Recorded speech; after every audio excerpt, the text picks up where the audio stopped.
Turin, Italy, the Analpi Arena. On May 31st, WWE makes history with its first ever premium live event on Italian soil, Clash in Italy. But as the historic posters go up, the psychological state of the WWE roster is in shambles. We just left a chaotic backlash in Tampa, where Roman Reigns survived Jacob Fatu, but lost his dignity in the process. Tonight we're breaking down the predicted card for Turin. Is this where the Roman Empire finally crumble? Before we hit the matches, let's talk about the landscape. We are officially in the Netflix era of WWE storytelling.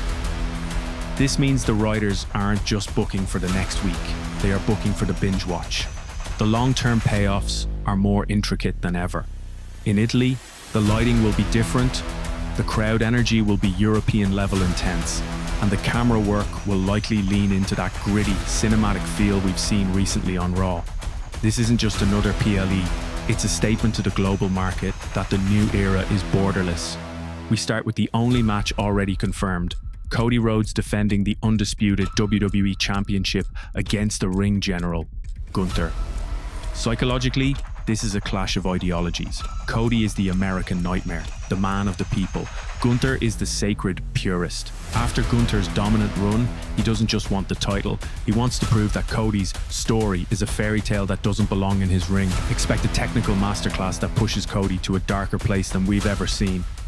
Let's look deeper at Cody. Since finishing the story, Cody has carried the weight of the company on his back. But Gunther represents a psychological wall that Cody hasn't hit yet. Gunther doesn't care about stories or legacies, he cares about the mat. In Turin, Cody will be forced to choose between being the hero and being a survivor. If Cody tries to out-wrestle the ring general, he loses. If he fights dirty, he loses his identity. That is the psychological trap Gunther has set, and it's why this match is the most dangerous defense of Cody's career so far. In the women's division, Rhea Ripley is staring down a physical mirror of herself in Jade Cargill. Since losing the tag titles, Jade has been on a psychological tear, reclaiming her Storm persona. Rhea has dominated for years, but for the first time, she looks intimidated. This won't be a wrestling match. It'll be a battle for dominance. Can Mommy keep control of her kingdom, or is the Cargill era officially arriving in Italy? The Intercontinental title scene is currently a powder keg. Penta is the reigning champ, but he has three hungry lions at his heels. The veteran Rusev, the opportunistic Ethan Page, and the high-flying rookie Javon Evans.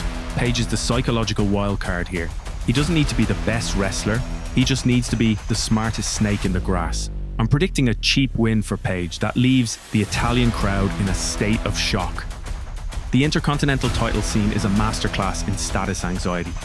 You have Penta, who brings that lucha tradition. You have Rusev, looking for a redemption arc in Europe. But the real story is Ethan Page. Page is a man who knows he isn't the strongest in the ring, so he plays mind games. He's been sowing seeds of doubt between Penta and Javon Evans on Raw for weeks. This fatal four-way is designed for someone to steal the win without hitting a single finisher. It's about opportunistic psychology.